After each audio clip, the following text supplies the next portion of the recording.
28 Angler. Die Zeichen stehen auf Go, Alter! 9 Nationen. Oh, Mama Mia! 4 Finaltickets. Yes! 3 Zielfische. Oh mein Gott, ist das geil! Ein Finale an einem unbekannten Ort. Und ein Pokal. Der YPC Bank 2025 wird präsentiert von Shimano. Closer to Nature, Closer to People. Hearty Rice, Feel the Difference. Und LMAB. Every great story starts with a cast. Hallo liebe Zuschauer, herzlich willkommen zur 8. Episode des YPC Bank 2025 und damit zur abschließenden Folge des ersten Vorrundentags. Wir sind in Gruppe D, wo der Turnierauftakt bislang, eher zäh verlief. Nur 6 Fische wurden am Vormittag gefangen, die besten gingen beide aufs Konto von Max Guder. Mark Paczowski war ebenfalls zweimal erfolgreich, wie Max mit Hecht und Zander. Ansonsten gab's für Alex Schmidt und Luis Mendez je einen Mini-Barsch. Für Christina Meldau, Alex Wilz und Newcomer Marius Schepp steht der erste Wertungsfisch dagegen noch aus. Wettertechnisch war's schon am Morgen ungemütlich und Besserung ist nicht in Sicht. Zumindest eine der 3 Zielfische weiß Wind und Welle aber doch eigentlich zu schätzen. Max jedenfalls klingt zum Start sehr zuversichtlich. Ja, Ziel ganz eindeutig für mich, noch 3 Hechte fangen. Das steht heute auf dem Plan. Und wenn ich 5, 6 fange, gar kein Problem. Ich habe hier keine Barschoption, überhaupt keine. Deshalb all in auf Hecht jetzt. Hoffentlich einen großen. 1,7 Meter ist bestellt. Ja, ich habe jetzt meinen Spotwechsel hier gemacht. Bin jetzt im See. Einfach mal jetzt Unterbrechung quasi, einmal was anderes. Fluss lief nicht so gut, wie ich es eigentlich wollte oder wie ich es mir erhofft hatte. Das Wetter, ihr seht es, komplett umgeschlagen. Jetzt haben wir hier richtig schönes Regenwetter, sehr windig. Ich habe jetzt hier so einen Flachwasserbereich vor mir, der ist so ein bisschen geschützt hier vorne durch so eine kleine Spundwand. Hier jetzt direkt vor mir ist auch super flach, aber da läuft es rein und da steht halt ein bisschen Kraut. Und ich sehe das sofort, wenn ich mein Chatterbait hier im Flachen durchkurbel, spritzen hier überall die kleinen Baitfische aus dem Wasser. Von daher hoffe ich, dass hier auch ein paar Raubfische zugange sind. So, den Regen habe ich überstanden aus Folge 1. Fische gibt es trotzdem noch keine neuen oder überhaupt welche. Aber wir werden jetzt gleich noch mal einen Spotwechsel machen. Den Spot habe ich jetzt wirklich gründlichst ausgefischt mit Sea-Rig, mit Jig, mit allem drum und dran. Aber haben sie wohl gerade keinen Bock, die Zander. Wir machen als nächstes einen absoluten Geheimspot, den sicherlich noch nie jemand befischt hat, aber der liegt auf dem Weg, den nehmen wir kurz mit und mit Glück steht da ein Barsch. Und danach machen wir noch einen Zanderspot und dann schauen wir mal, wie die Zeit ist, wie der Wind ist, weil ich habe noch einen See, den ich heute noch machen will, wo es vielleicht sogar Hecht auf Topwater gibt. Zumindest hat das gestern im Training noch funktioniert. Also mal gucken. Ich hoffe, in dieser Folge 2 gibt es bei mir jetzt dann endlich auch den ersten Fisch zu sehen. Das Wetter ist nach wie vor nicht das allerbeste. Ich hoffe, dass es im Laufe des Tages noch mal etwas besser wird. Die Wettervorhersage sagt, noch 1 bis 2 Stunden Regen. Wir machen jetzt das Beste draus und ich hoffe, dass ich hier noch einen Zander abgreifen kann. Idealerweise kriege ich hier auch noch meinen Barsch endlich. Ich werde weiterhin beißen und hoffe, euch noch einiges oder etwas vor die Kamera bringen zu können. Drückt mir die Daumen.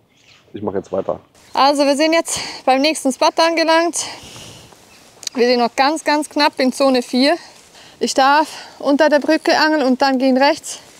Habe mir da extra noch den Schein geholt, das sind Vereinsgewässer. Und hoffe, dass sich das lohnt. Willkommen zurück in der nächsten Episode. Ich bin am Barschangeln. Habe hier so einen kleinen Auslauf, so ein kleines Wehr, wo ich mir hoffe, einen maßigen Barsch zu fangen. Erstmal egal wie groß. Ich hatte hier im Training einen kleinen Barsch, also wirklich einen sehr kleinen Barsch, 26. Habe hier letztes Jahr allerdings im Training einen richtig großen Fisch gefangen mit 50 cm. Der wird mir jetzt natürlich sehr gut stehen, aber ich glaube, das war eher ein Zufallsfisch. Aber ich hoffe eben, dass wenn ich das hier jetzt einmal schnell abcranke, hier den Bereich, hier ist auch ordentlich Druck drauf, dass ich da vielleicht einen maßigen Barsch fange. Köder ist der kleine Chubby 38, hier immer noch gefischt mit der YPC Edition, also mit der Night Shadows Route, YPC Bank Edition, und geht hervorragend. Selbst so einen kleinen Wobbler kann ich damit super fischen. Rigs habe ich damit geangelt und auch größere Köder, also die Route ist eine echte Wucht, wie gesagt streng limitiert. Und hoffentlich bringt der Chubby mir jetzt hier einen kleinen Barsch. Oder einen großen. Den nehme ich natürlich auch. Wir haben ziemlich viel Wind. Ich werde jetzt zuerst mal einen Jigspinner ranhängen. Wir haben hier eine ziemlich steil abfallende Kante. Das heißt, ich werde wahrscheinlich den einen oder anderen Hänger haben. Hoffe aber, dass es dafür Fisch gibt.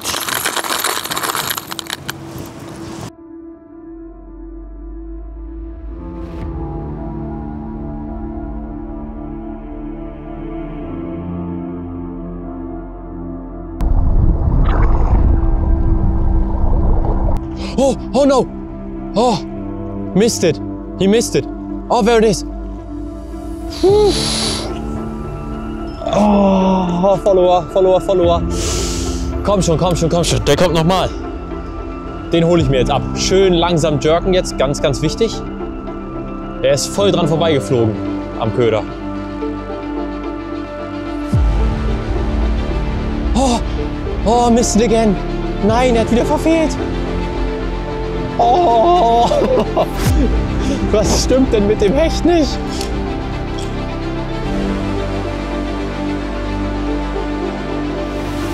Oh, what a take! What a take, man! Oh, oh, hit it like a train. Oh. Das war ein richtig krasser Einschlag. Richtig krasser Einschlag. Nein! Komm, komm noch mal. Komm schon.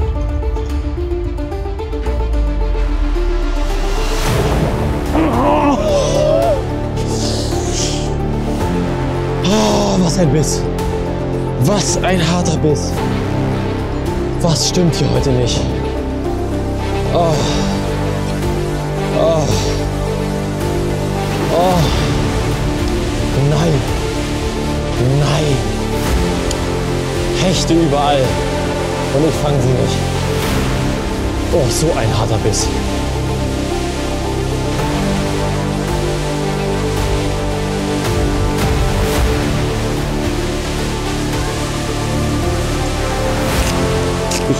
Richtig.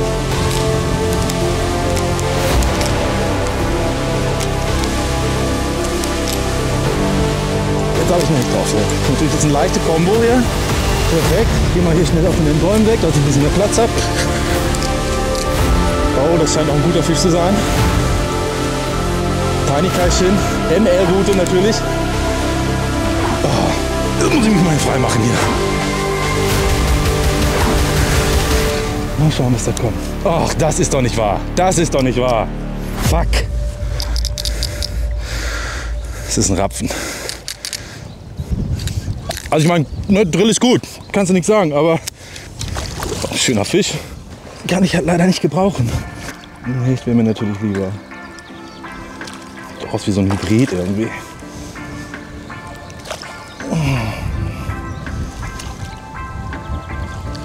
Ach, shit. Naja, dann machen wir den mal schnell los hier. Oh, lassen wir direkt wieder schwimmen. Spitze Bisse, falsche Spezies oder schlicht gar nicht. Marius bringt es ganz gut auf den Punkt. Ja, aber bis jetzt läuft es ungefähr so. Also wenn ich heute Nacht einen Albtraum gehabt hätte, dann wäre er ungefähr so vom Lauf her gewesen.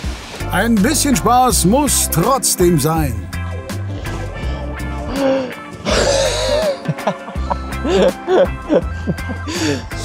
That was weird. Oh ja, da wurde ich jetzt gerade schön verarscht vom Kameramann. Herrlich. Ja, ich habe hier gerade tatsächlich ordentlich Fischkontakte. Also es ist jetzt der 5. Kontakt. Also jetzt in dem Fall gerade mal wieder Nachläufer gehabt. Nicht alles große Fische, aber ja, irgendwie habe ich es gerade nicht mit der Bissverwertung. Die hacken aber auch nur ganz stumpf drauf und fressen das Ding nicht komplett auf. Ich werde noch etwa 100 Meter weiter angeln, habe ich mir vorgenommen. Dann werde ich von da aus mit Twitchbait weiter angeln, denke ich mal tatsächlich. Weil, ja, Twitchbait ist halt einfach böse. Das ist so. Ihr seht mich jetzt hier schon seit geraumer Zeit mit einem Jerkbait rumrennen. Wie genau angel ich denn aber so ein Ding? Tatsächlich schlage ich den Jerkbait so ein bisschen mit der Rute, aber mache gleichzeitig auch halbe Schläge mit der Rolle. Dadurch habe ich halt immer weniger Slackline. Also ich kann ihn auch nur zum Beispiel mit der Rute schlagen. Dann habe ich aber immer ganz viel Slackline auf dem Wasser liegen. Und dann verpasst man ein paar Bisse. Und deshalb fische ich entweder nur über die Rolle oder so eine Kombination aus Rute und Rolle. Das ist für mich typischerweise das Beste, was die Bissverwertung anbelangt. Ihr seht selbst heute, naja, kann auch mal passieren, dass die Dinger irgendwie nicht hängen bleiben. Komisch zu sagen, warum, aber manchmal ist es so. Fisch.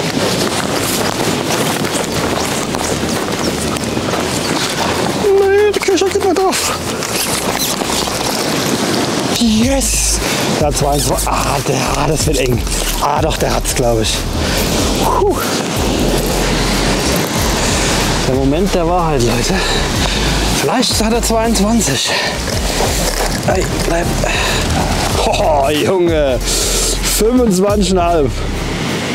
26. Was ein Löwe. Ey, ich freue mich, den zu haben. Chubby richtet. Vielen Dank für deinen Besuch, kleiner Mann. Oi, oi, oi. So, der wird reportet. Damit habe ich zumindest mal alle 3 Fischarten. Leider nur einen winzigen Zander und einen winzigen Barsch. Aber also das habe ich. Wo ist mein Handy? Hier habe ich mein Handy. Oh, naja, immerhin. Auch wenn die Zahlen auf den ersten Blick wenig hermachen, alle 3 Zielfische an so einem Tag abzuhaken, könnte am Ende viel wert sein. Zumal es den anderen mit fortschreitender Zeit immer schwerer fällt, zuversichtlich zu bleiben. Ich habe jetzt hier Chatterbait gefischt, durchgetwitcht, den Rappen habt ihr gesehen. Ja, ich hätte mir eine andere Fischart gewünscht, aber kannst du dir manchmal nicht aussuchen. Ich hau jetzt auf jeden Fall hier ab.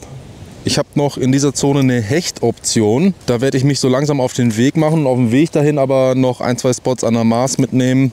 Irgendwo muss man doch noch 1, 2 Fische hier zusammenkratzen können. Das ist ja wirklich schlimm. Also bei den anderen scheint es ja nicht anders zu laufen. Marc kratzt sich hier und da seine Fische zusammen. Super schwierig, ey. Ich habe jetzt mal auf ein Chatterbait gewechselt mit einem Stingman als Trailer, weil ich jetzt einfach hier so an der Packung quasi Strecke machen will und dann so ein bisschen ins Tiefere, ins Flachere werfe. Und einfach hoffe, dass ich da einen aktiven Räuber finde. Genau, ich werde jetzt hier noch so ein bisschen Strecke machen mit dem Chatterbait. Dann auf dem Rückweg wahrscheinlich zum Crankbait wechseln. Vielleicht fällt mir auch noch irgendwas Cleveres zwischendurch ein. Aber nach wie vor, das heißt Fische suchen, suchen, suchen. Ich mache jetzt mal ein Pintail dran. Das ist der Viru Fish, allerdings in 5 Inch. Das ist eine neue, größere Größe. Das ist ja unser Dartingköder. Aber ich fische noch ganz gern gejickt. Und der hat so eine ganz schlanke Silhouette. Finde ich ja sehr interessant für Zander. Hat mir das gar nicht schlecht gefallen im Training damit. Ja, mal schauen, ob sie Pintails wollen heute. Abfahrt! Ab an Fluss. Naja, das hat ja wenigstens mal funktioniert. Da gerade hinter uns befinden sich ein paar Bootsangler. Die driften natürlich genau die Uferkante ab. Auch viel zu nah. Die sind 5 Meter vom Ufer entfernt. Ich weiß gar nicht, was das soll. Da mal an alle Bootsangler unter euch. Kommt schon, ihr wisst doch, Uferangler haben halt nur das eine Ufer zur Verfügung. Dann sucht euch doch hier bitte irgendwas anderes. Ich meine, dieses Gewässer ist so riesig, dann setzt doch nicht die Drift hier 100 Meter vor mir an. Das weiß ich wirklich nicht, was das soll. Also das ist, wenn ich drauf wetten müsste, dann wären es deutsche Angler. Das sind keine Niederländer. Niederländer machen sowas nämlich nicht. Das sind ganz sicher Deutsche.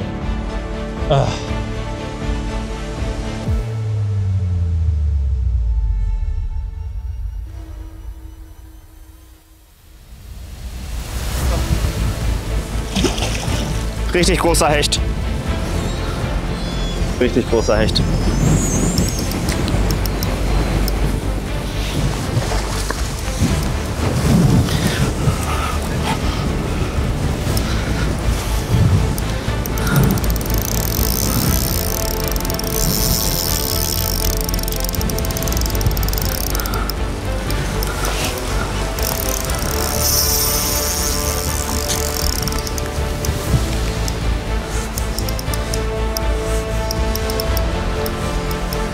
Meter.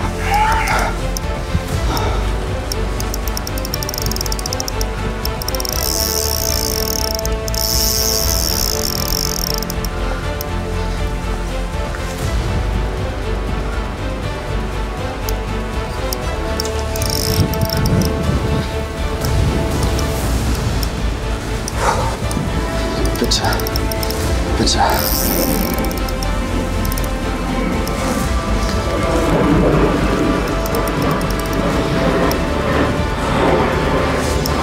Ich zitter am ganzen Körper.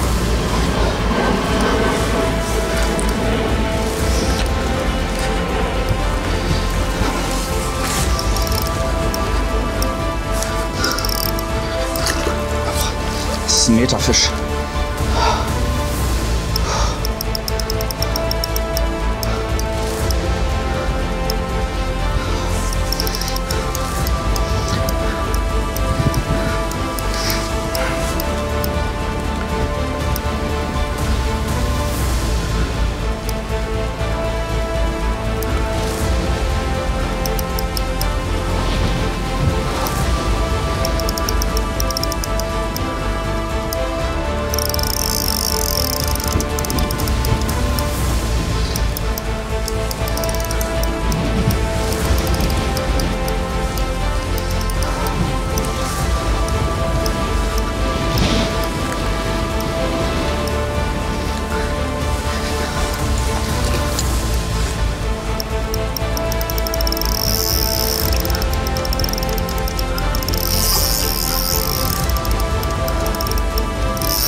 Kann nicht. Vielleicht hat er doch keinen Meter im trüben Wasser, sah da echt groß aus, aber das ist ein richtig guter Fisch, das sind richtig wichtige Punkte. Das sind richtig wichtige Punkte. Alter, was für ein Glück, ey. Ich bin hier angehalten eigentlich, um dicken Zander zu fangen. Ich habe meine Chancen nicht groß heute gesehen hier im Polder, bei der trüben Suppe einen Hecht zu fangen. Und das Witzige ist, das wisst ihr nicht, ich bin gerade mit dem Kameramann, ich war auf dem Weg zu meinem Zanderswald. Ich habe gesagt, komm, ich halte hier einmal kurz an. Ich bin nochmal Rückwärtsgang rein, zurückgefahren. Ich habe mich erinnert, hier habe ich doch auch trainiert. Hier hatte ich einen Zander gefangen. Lass mich mal gucken, ob hier einer steht. Gott sei Dank bin ich nochmal zurückgefahren. Oh. Ja. Jetzt kannst du ihn komplett abfahren. Bist du dran? Ja.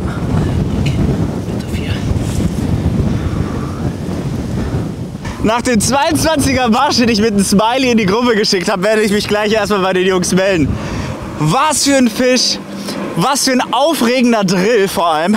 Ich habe den ganz vorsichtig gedrillt, weil ich habe eigentlich ein ziemlich dünnes Setup auf Zander ausgelegt. Wow, Big Fish. Der Fisch ist auf jeden Fall im Saft. So. Tschüss. Junge, ist das geil, Freunde. Und genau für sowas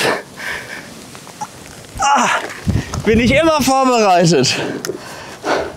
Kameramann, heute stoßen wir mal zusammen an. Junge. Nur ein kleiner Schluck. Es geht eher um die Symbolik, nicht um die Wirkung. Auf den Big Fish und die noch folgen. Cheers.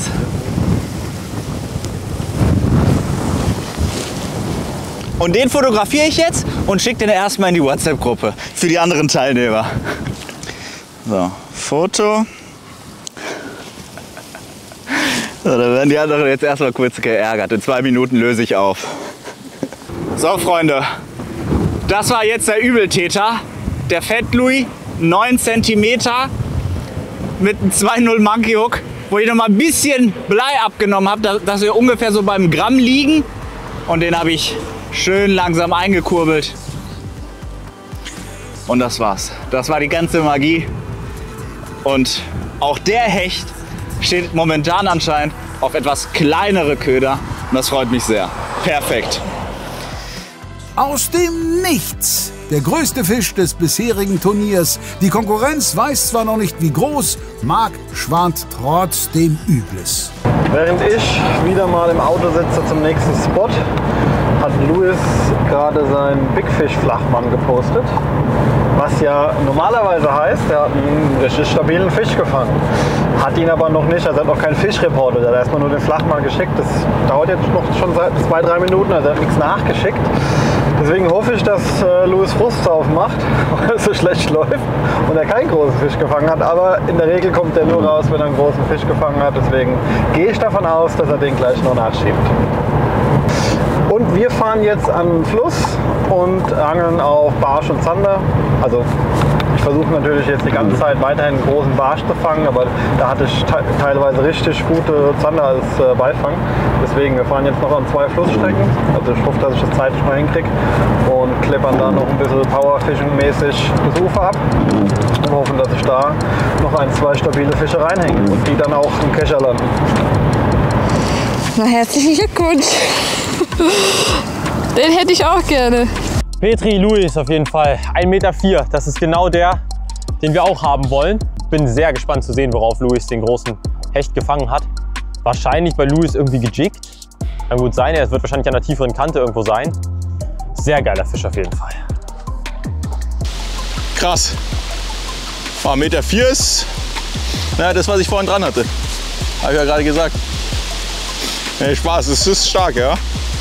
Der wird wahrscheinlich nicht schlagbar. Wo fischt der? Zone 2, oder? Aber gut, dass der da oben in der Zone auf große Hechte angelt, das ist eigentlich klar, ey. Puh, das sind natürlich echt gute Punkte. Das muss man erstmal noch toppen, ey. Naja. Also an dieser Stelle erstmal fettes Petri, geiler Fisch. Bin fast ein bisschen neidisch, aber die Gönnung ist größer. Ja, die Bedingungen schreien schon nach Hecht. Ich bleibe trotzdem auf der Barschjagd. Aber Louis, starkes Ding, fettes Petri, mach weiter so.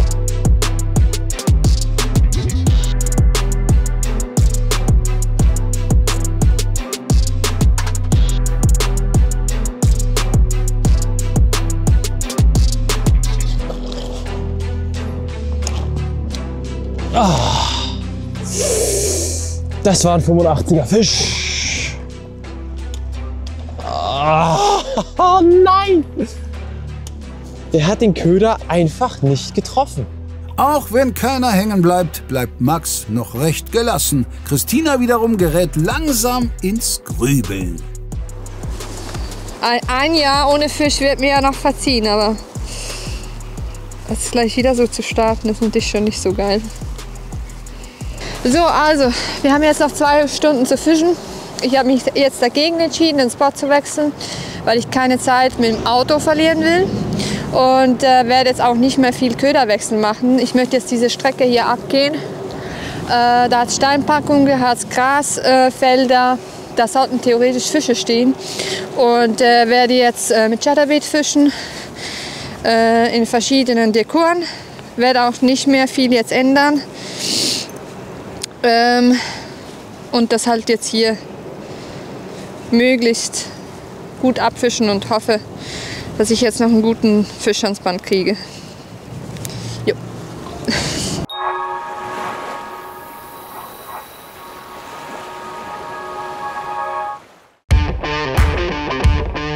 Lust auf einen 300-Euro-Gutschein? Es geht endlich los und du kannst richtig abräumen. Während wir nun fleißig den beliebtesten Adventskalender für Raubfischangler in ganz Europa packen, kannst du dir mit etwas Glück einen von 10 Gutscheinen im Wert von je 300 Euro on top bei uns im Shop sichern. Einfach noch bis zum 30.09. unseren Adventskalender vorbestellen und mit etwas Glück gewinnen. Natürlich nehmen auch alle, die bereits vorbestellt haben, automatisch am Gewinnspiel teil.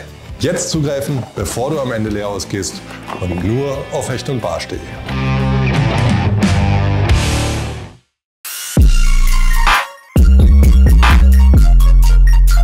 Wir Wir haben wieder Zuwachs bei Monkey Lures. Der Rolling Louie verrät durch seinen Namen. Das ist ein Wobbler, der eine starke rollende Bewegung hat, dadurch einen starken An-Aus-Effekt unter Wasser, was die Fische triggert. Die Aktion ist Slow Floating, das heißt, wenn ihr ihn mal kurz stehen lässt, wird er ganz langsam anfangen aufzutreiben. Er ist 115 mm lang, hat ein Gewicht von 21 Gramm. Eine Besonderheit haben wir hier noch, und zwar sind die Haken an Wirbeln festgemacht. 6 wunderschöne Dekore.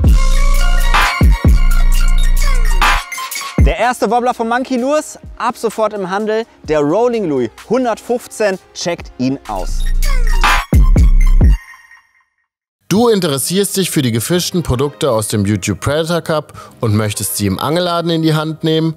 Dann mach dich auf zu deinem YPC Megastore.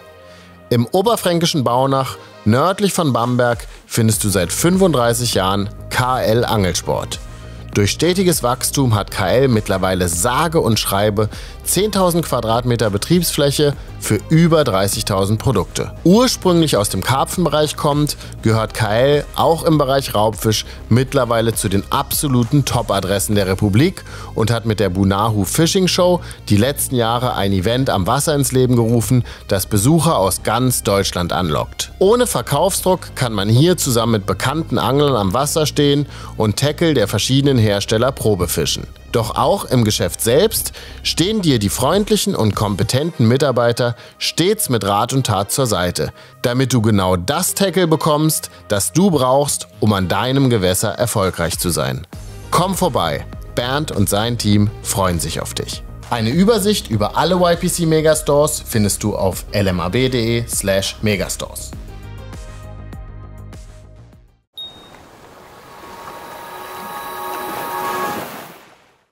Ja, es sieht so aus, als würde der Fluss genauso liefern, wie ich das quasi im Training erlebt habe. Quasi überhaupt nicht. Das bedeutet, ich muss jetzt oder sollte jetzt auf jeden Fall das System wechseln. Ich werde jetzt noch hier das Ufer zurückfischen ein wenig mit einem Crankbait, so auf die Schnelle, um zu gucken, ob ich irgendwas habe aus Versehen liegen lassen. Ich war mir eigentlich sicher, dass mein Kickman in der neuen Farbe Purple Chartreuse irgendwas tut, weil ich wirklich an das Ding glaube. Aber naja, es werden Fische gefangen, zwar kleine, aber irgendwas scheine ich falsch zu machen. Aufgrund dessen wechsle ich jetzt das System und dann sehen wir uns wahrscheinlich gleich am nächsten Gewässer. Ja, das Universum merkt, dass ich mir sehr schwer tue und deswegen hat es mir einen kleinen Fanclub geschickt. Genau, denen ist besonders wichtig, dass sie ungefähr in meiner Wurfbahn stehen und sie sind sehr interessiert daran, sind aktive Zuschauer hier live am Wasser. Schauen Sie mir zu, wie ich kläglich versage, aber es ist gut zu wissen, dass der Support da ist. Mittlerweile nach langer Autofahrt sind wir endlich am Fluss angekommen. In der Zeit wissen wir auch, was Biggie für einen fetten Fisch gefangen hat, einen Meterfisch. Sehr schön. Also es heißt Flussangeln, Powerfishing, also wirklich Strecke machen. Gucken, dass sich irgendwie ein großer Fisch reinhängt. So 1, 2 solide Fische hätte ich gerne, um in den nächsten Tag zu gehen. Also Gas geben. So, werfe ich so. Mit dem Wind macht es wahrscheinlich Sinn, so zu fischen. Wenn ich... Nee, ich fisch andersrum. Ich fisch so ran. Oh, fuck! Was für ein Biss. Das war ein Zanderbiss. Eieieiei. Der ist draufgescheppert. Aber der erste Zanderbiss für mich heute. Ja? Das gibt ein bisschen Hoffnung, dass eventuell die Fischaktivität jetzt so ab dem Mittag vielleicht ein bisschen zunimmt. Ja? Mit Blick auf die Uhr habe ich auch nicht mehr lange. Ich habe genau noch 2 Stunden. Aber ich werde jetzt Spothopping betreiben in der Mission, einen Zander zu fangen in dieser Zone. Und werde jetzt an jeder Stelle wirklich 10 Minuten angeln, kommt nichts, weiterfahren. Aber das war ein Biss. Jesus Christus. So, meine Tacklebox heute auf Zander ist ein bisschen überschaubar. Das waren jetzt die Köder, die jetzt gut funktioniert hatten im Training. Das ist quasi heute meine Dreifaltigkeit, um hier einen Zander rauszuholen. Man sieht schon bei allen 3 Modellen überall was vom Blei weggenommen. Ich fische hier wirklich sehr, sehr leicht. Und das ist gerade das das Wichtige, weil wir haben hier ein Gewässer, das hat ungefähr eine Tiefe von Meter mal 1,5.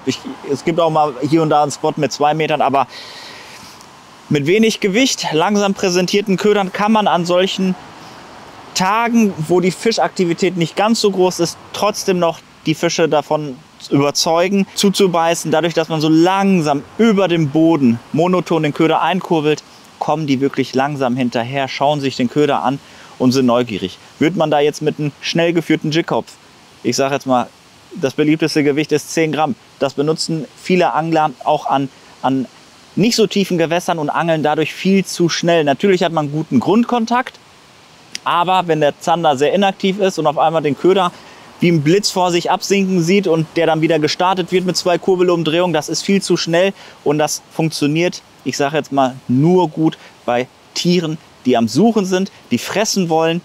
Aktuell, die letzte Woche, muss man sagen, war es schon sehr, sehr ruhig bei den Fischen. Deswegen, jetzt mache ich noch ein paar Testwürfe. Ich hatte jetzt gerade einen schönen Biss auf den Carpe Nostra. Ich mache jetzt einmal den Baba Brown dran.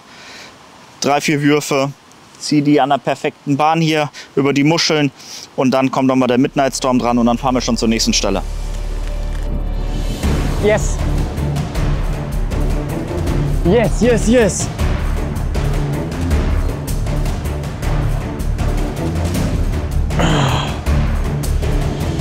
Come on! Oh, schöne Kopfschläge. Schöne Kopfschläge macht der Gute. Jawohl, da ist er. Schöner 70er Hecht.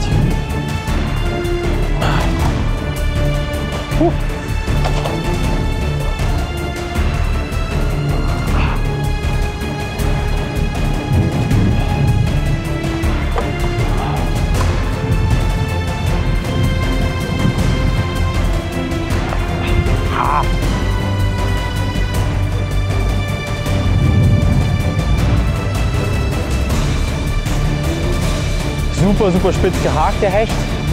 Ich hoffe natürlich jetzt, dass ich ihn einfach hier in den Kescher hole. Komm, komm, komm, komm, komm. Komm schon, komm schon. Ja, ja, ja, ja. Oh, endlich. Endlich. Der Twitchbait. Gravity Twitch 95 SR.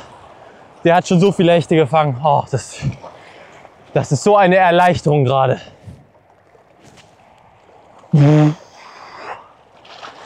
Ja, Mann. Traumhaftes Hechtwetter. Lasst es euch auf der Zunge zergehen. 9. Hechtkontakt. 2 gefangen, die Quote ist so schlecht.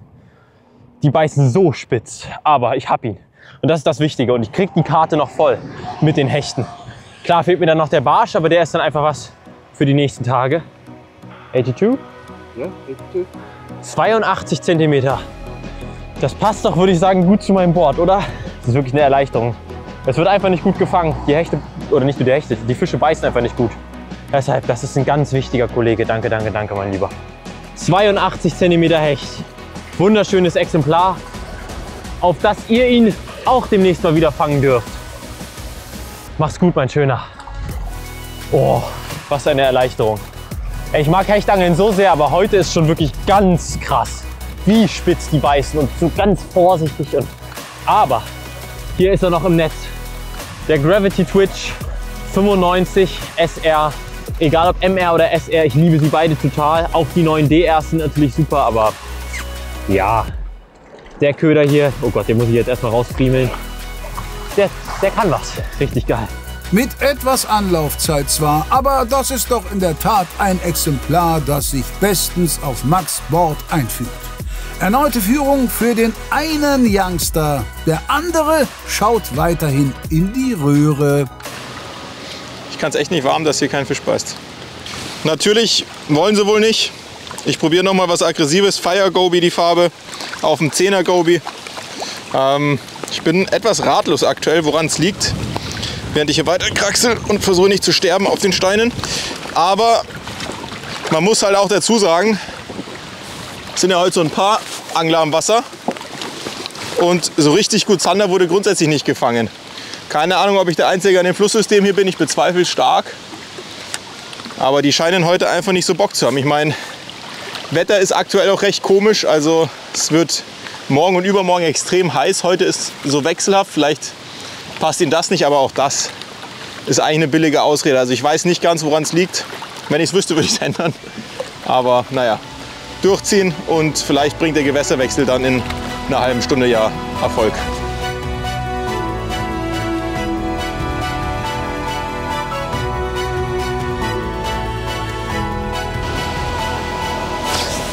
Fuck! Fisch! Es war Fisch, nein! Das war Fisch und ich dachte, es ist Hänger. Oh Gott!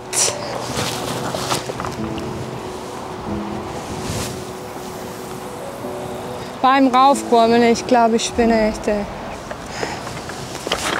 Das war genau der Fisch, für den man den ganzen Tag ackert und den darf man nicht verlieren.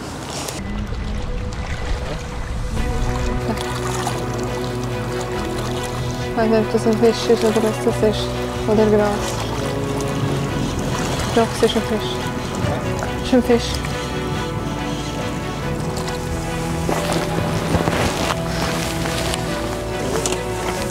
Nein!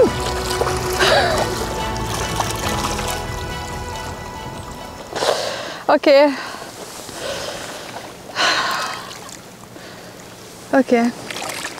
Passt ja zum heutigen Tag. What a fish!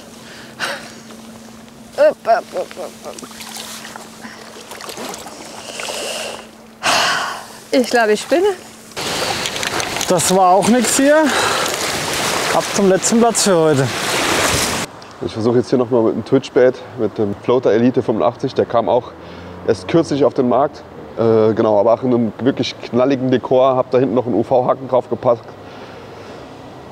Weil ich einfach hoffe, jetzt irgendwie einen kleinen Barsch aggressiv zu machen, sodass er wirklich nicht anders kann, als drauf zu beißen. Das Wasser ist so mäßig trüb. Genau. Ich werde jetzt noch da hinten die Ecke machen, dann wechsle ich, dann versuche ich noch mein Glück auf Hecht und dann soll es das für heute gewesen sein. Drückt mir die Daumen.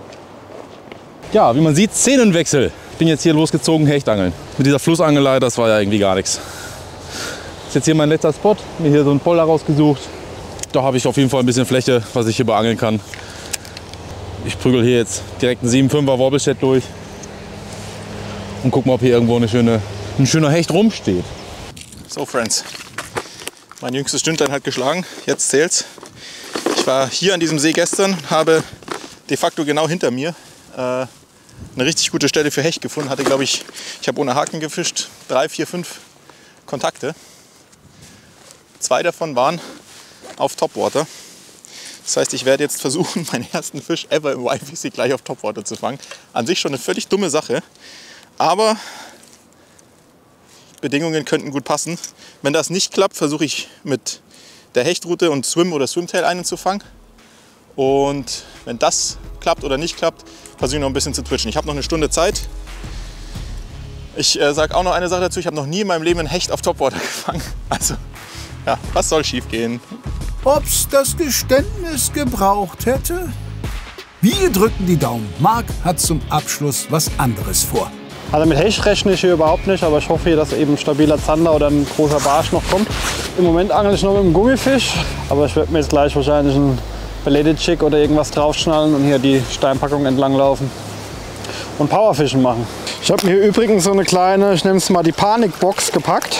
Ist auch wieder viel zu voll geworden, aber es ist so eine kleine Tacklebox. Ilex hat jetzt auch neue Tackleboxen, das ist jetzt ein sehr kleines Modell. So muss ich nicht immer meine Tasche nach vorne ziehen und so bin ich viel schneller am Köder wechseln. Hier habe ich mir reingepackt, was ich denke, was ich einen Tag über so brauche und kann dann immer ganz schnell durchwechseln, einhängen und den nächsten Wurf machen. Das spart mir über den Tag hinweg doch einiges an Zeit und so kann man eben ein paar Würfe mehr machen, die dann vielleicht den ersehnten Fisch bringen. Nur noch eine Stunde übrig. Ich bin unfassbar nervös, weil ich habe die Chancen gehabt halt. Also die Hechte waren da und es müssen ja auch immer noch irgendwo Hechte sein. Aber jetzt renne ich nochmal auf jeden Fall gleich nach den 3 Würfen hier zurück zum Auto und nochmal ganz frisches Wasser, nochmal in die andere Richtung hochfischen. Da dann nochmal 50 Minuten angeln. Zack, zack, zack, zack. Das muss jetzt ganz schnell gehen. Trotzdem muss man entspannt bleiben beim Angeln. Also dieses Turnierangeln, das ist echt, es ist nichts für die Nerven. Es ist unfassbar stressig. Mein Magen dreht sich auch schon 3, 4 Mal. Es ist echt anstrengend. Aber, naja, ich würde sagen, Das ist es wert. Hoffentlich. Ich brauche noch 2 Hechte. Das kann man locker schaffen in der Stunde. Ganz locker. Oh, Meterhecht, Alter. Ach du Scheiße. Das war ein Meterhecht. Oh, weit über einen Meter der Fisch. Weit. Boah, das war ein Kamel, ey. Aber ein Riesenfisch. Wenn der einsteigt, geht die Post ab. Mann, ey. Ich glaube, das war eher so 1,20 Meter Kaliber. Der war so breit, Alter. Das war ein Riesenfisch. Das waren ja auch so Meereschen, die da weggeschwommen sind. Mann!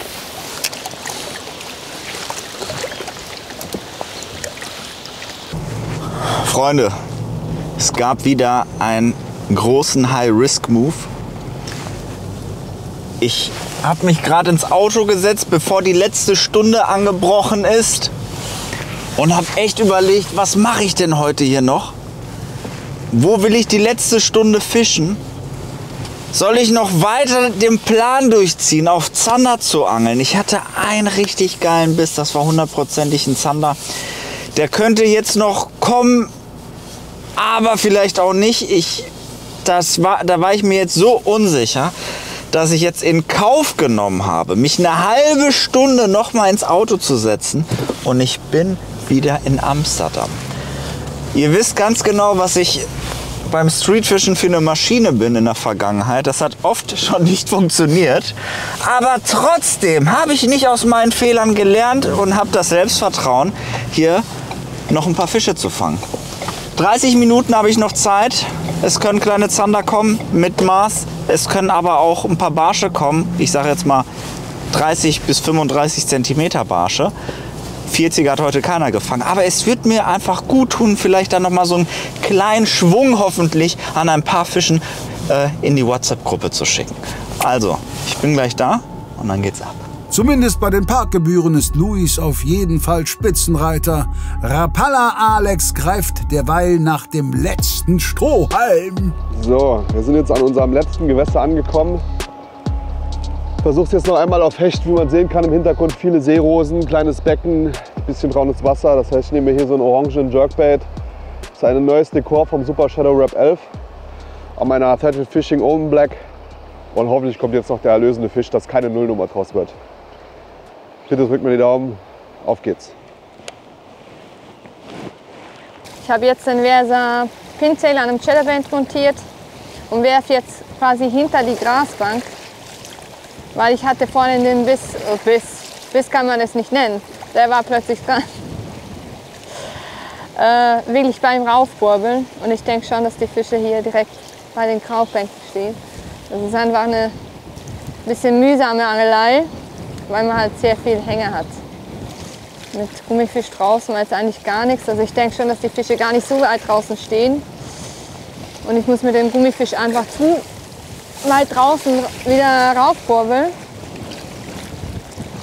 sodass ich die Fische gar nicht abholen kann. Jetzt versuche ich das nochmal mit dem Chatterbait. Das ist halt nicht ganz einfach, weil der Wind wieder relativ stark ist.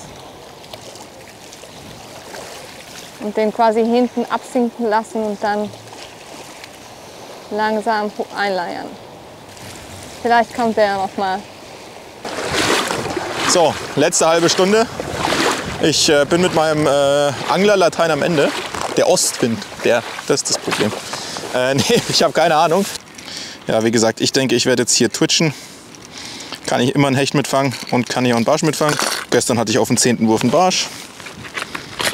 Ja. Ich werde in den letzten Minuten jetzt noch ein bisschen Gummifisch angeln, den ein bisschen mit der Strömung runterdrücken lassen. Allerdings auch nur jetzt, versuche das mal jetzt 10 Minuten, ob so vielleicht dann doch noch ein Zander einsteigt.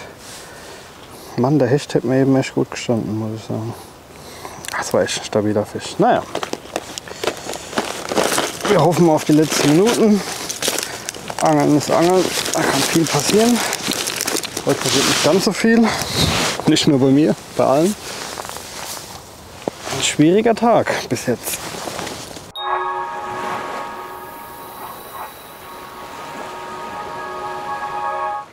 Talk, talk. Wer ist da? Das Zander Weekend.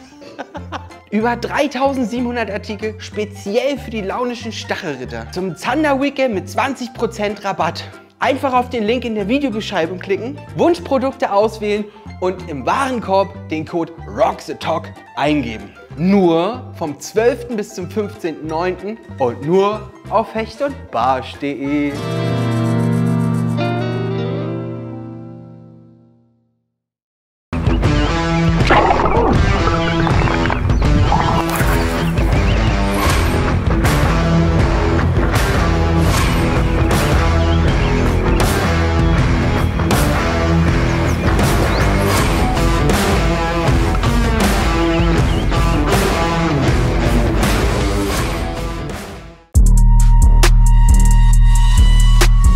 Das lange Warten hat bald ein Ende. Hier halte ich schon die finale Verkaufsverpackung inklusive Köder in der Hand, und zwar von unserem neuen Real Vibe. Kein Köder hat mir in der Testphase so viele, so große Hechte beschert. Es wird über 10 verschiedene Dekore geben, unter anderem voll lackierte, semi-transparente und ein ganz neues Verfahren mit Folie eingearbeitet, super realistisch und mein persönlicher Favorit. Lange hat es gedauert, aber ab Oktober endlich für euch im Fachhandel.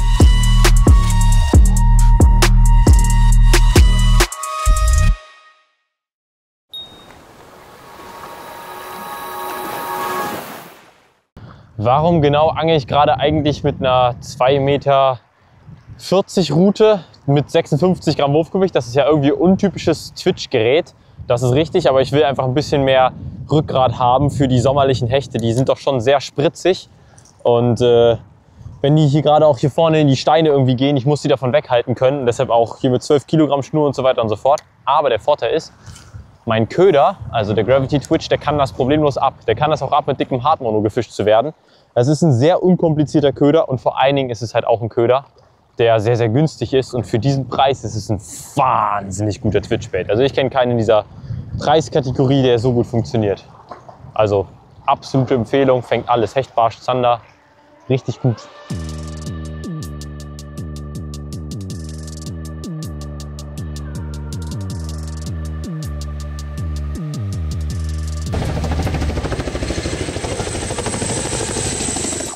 Like this, like this. Yes, Freunde, yes. Oh, da ist der Hecht, da ist der Hecht, da ist der Hecht. Oh, bitte, bitte, bitte, bitte, bitte, bleib dran, bleib einfach dran. Oh, der Hecht schlägt schon direkt an der Oberfläche. Bleib dran, bleib dran. Du bleibst hier dran. Ich will dich einfach nur eintüten. Hey, hey, gar kein Problem, nicht springen. Komm, sei einfach ein cooler Amigo. Cooler Amigo, wirklich ein cooler Amigo. Einfach nur hierher, hierher, das ist ein richtig, that's a super small pike. Ah, ja, ich hab ihn, ich hab ihn, ich hab ihn. Noch 25 Minuten auf der Uhr. Da ist der kleine Hecht. Ja, schnell messen, weiter angeln. Ja, wirklich kein Riesenexemplar, aber Hecht ist Hecht, sage ich immer, ne? 57,5. 58er Hecht für die Wertung. 58 cm Pike. Ich habe mich doch nie so sehr über einen Hecht dieser Größe gefreut. Perfekt. Oh, Köder ist der gleiche, Gravity Twitch. Der kommt schnell zurück. Okay, Freunde, da. Er geht wieder. Tschüssi, mein Kleiner. Vielen, vielen lieben Dank, dass du gebissen hast. What a relief. 20 Minuten noch auf der Uhr. Nicht mal mehr 18. Und ich renne jetzt richtig wie ein Bescheuerter hier rum. Und mache einfach nur ein paar Würfe. Schnell 3 Würfe. Bam, bam, bam und weiter geht's. Ziel ist da hinten nochmal an die Aalreuse ran. Übrigens, also wen das interessiert. Ja, ja, ja. Fisch, Fisch, Fisch. Oh, Fisch, Fisch. Das könnte die Fullcard sein. Oh, es ist wieder ein ganz kleiner Hecht. Ein ganz kleiner Hecht.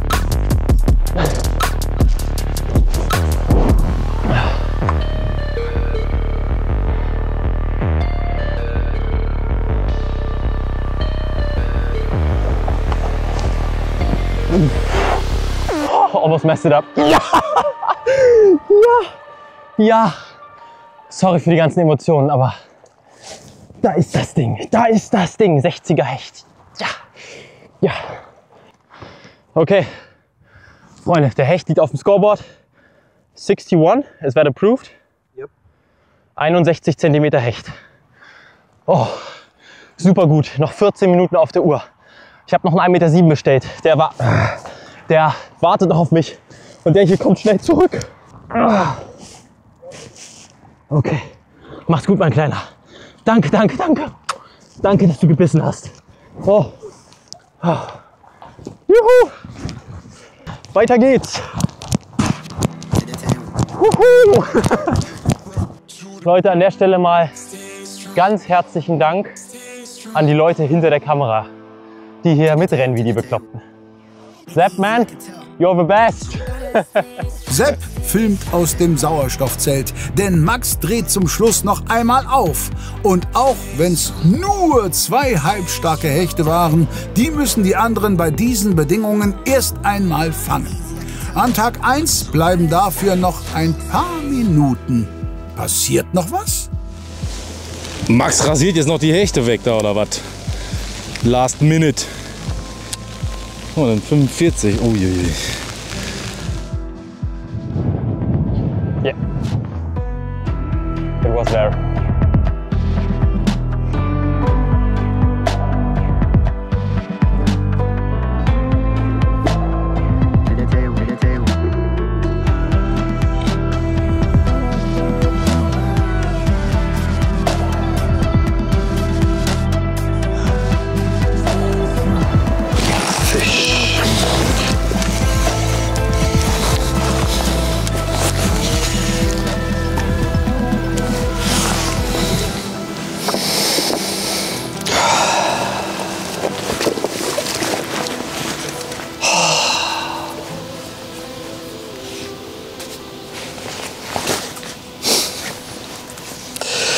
Das war er, der fette Barsch.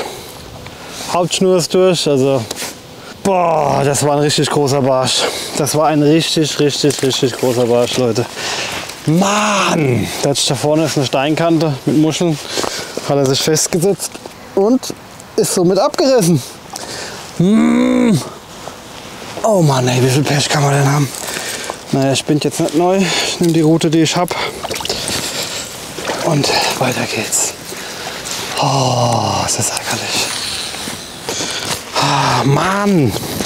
Ich habe gerade auf einen schweren Bladed Jig gewechselt. Das hat hier an der Maas heute am besten funktioniert. Also heute Morgen die Fische, die Kontakte kamen alle auf den Bladed Jig. Ich habe jetzt den neuen Blade Blaster von Ilex, also ein ganz neues Produkt. Das gibt es wahrscheinlich noch gar nicht, wenn die Folge online kommt. Also sozusagen noch ein Prototyp. Ich bin jetzt von 10 Gramm auf 14 Gramm hoch. Der Hecht, der große, der kam vorhin auf den 10 Gramm hinterher und attackiert. Aber ich wollte jetzt eben mal ein bisschen härter in der Kante fischen. Gerade auf den 14 Gramm gewechselt und sofort Biss gehabt. Oh, das ist ärgerlich, Leute. Das schmerzt bitter.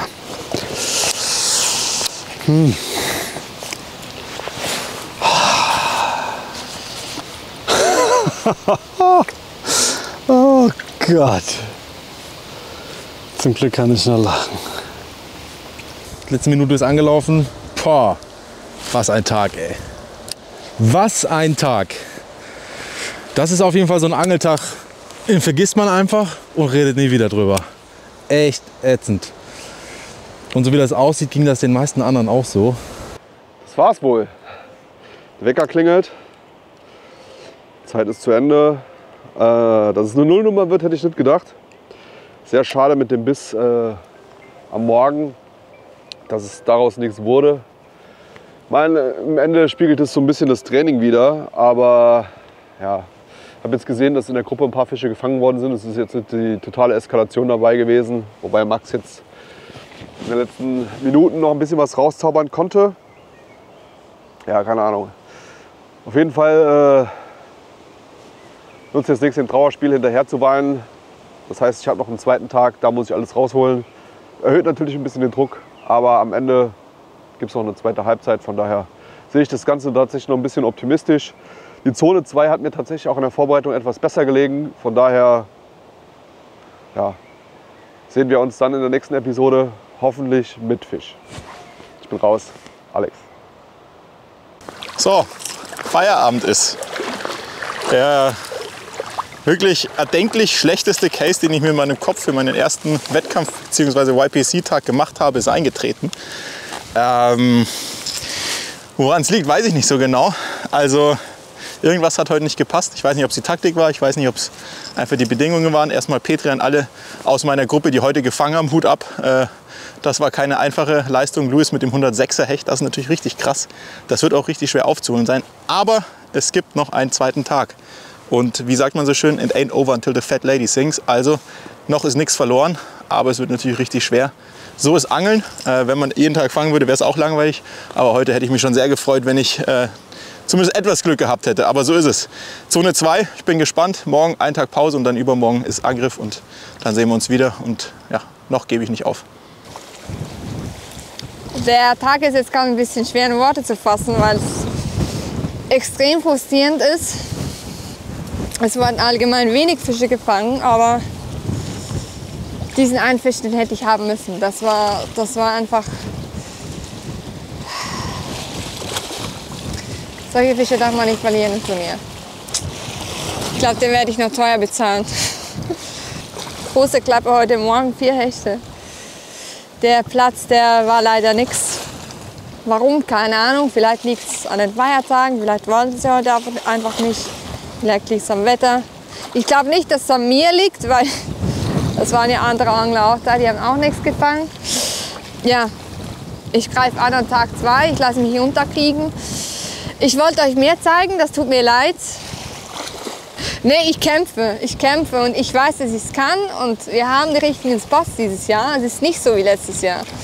Und ja, see you again am zweiten Tag bei Gruppe D. Mann, ich bin jetzt voll mit Vogelscheiße und irgendeinem Fettzeug, was da an dieser Winde dran war. Alles gegeben jetzt die letzte halbe Stunde hier in Amsterdam. Einen kleinen Biss, das war wahrscheinlich irgendein Mikrobarsch. Dieser Plan ist wieder nicht aufgegangen. Hätte funktionieren können, aber ja, gut. Heute war definitiv kein Fangtag. Max hat einen guten Job gemacht, er hat mehrere Fische zusammenbekommen, auch der Marc. Ich glaube sogar alle 3 Fischarten. Das hätte ich heute auch gerne gehabt, aber nichtsdestotrotz habe ich wenigstens einen Topfisch, einen richtig dicken Hecht. Der kompensiert dann auch mal einen etwas schlechteren Fisch. Das Problem ist, mir fehlen jetzt noch 4 Fische. Das bedeutet, dass ich morgen noch mal einen Tag ein bisschen trainieren muss, um mir einen Plan zu machen, um dann am zweiten Tag richtig anzugreifen und die Karte voll zu machen. Ich bin nicht aus dem Rennen. Es ist noch alles drin. Drückt mir die Daumen. Bis zum nächsten Mal. Oh Mann, Leute. Das war der Übeltäter zum Schluss. Der hätte fast 1 Meter Fisch gebracht, also Hecht. Und noch wirklich, das war ein Endzeitbarsch, also da Mitte 40 auf jeden Fall. Der neue Blade Blaster. Aber ich habe sie beide nicht gekriegt. Sehr ärgerlich, da vorne schwimmt gerade wieder eine Märsche durch. Oh Mann, also die 2 Fische, die hätten mir gut gestanden, zumindest einer von beiden. Das hier war meine geliebte Big Fish Zone. Mit Big Fish hat es nicht geklappt. Aber ich verspreche euch trotzdem, ich werde mich auf jeden Fall auf den nächsten Tag gut vorbereiten, mir einen guten Plan machen. Also einschalten zum nächsten Mal. Ich gebe Gas. Bis dann. Oh, der Wecker hat gerade geklingelt. Das war's für mich. Was soll ich sagen? Der Gravity Twitch hat mich durchgecarried. Wahnsinn. Was war das bitte? 7 Profi-Angler, die an absolut geisteskranken holländischen Gewässern angeln. Auf Hechte, Barsche und Zander. Und wir haben diese Folge irgendwie 6 Fische gesehen oder was? Das geht ja gar nicht. Also unfassbar hartes Angeln, muss man wirklich so sagen.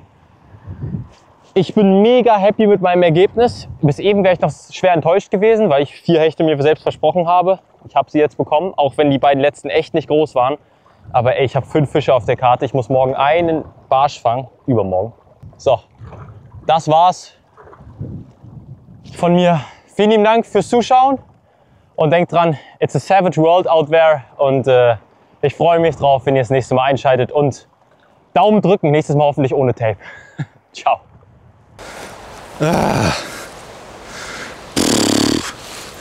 Ja, das war's. Also, echt ein schlimmer Angeltag. Wie gesagt, ey, meine Güte. Ich fahr jetzt nach Hause und überlege mir, wo ich angeln gehe. heute, um noch einen Fisch zu fangen. Tja, Leute, damit ist der Deckel drauf. Gruppe D war nichts für Feinschmecker. Aber vielleicht gar nicht schlecht, sich bzw. euch zur Abwechslung auch mal diese Seite des Angelns vor Augen zu führen. Max war von der allgemeinen Fangflaute ausgenommen und steht einsam an der Spitze. Marc hat taktisch alle Möglichkeiten und für Luis spricht der beste Fisch. Alle anderen sollten sich einfach den Mund abputzen und alles auf Tag 2 setzen. Denn diese unterirdische Bilanz hat eine positive Kehrseite.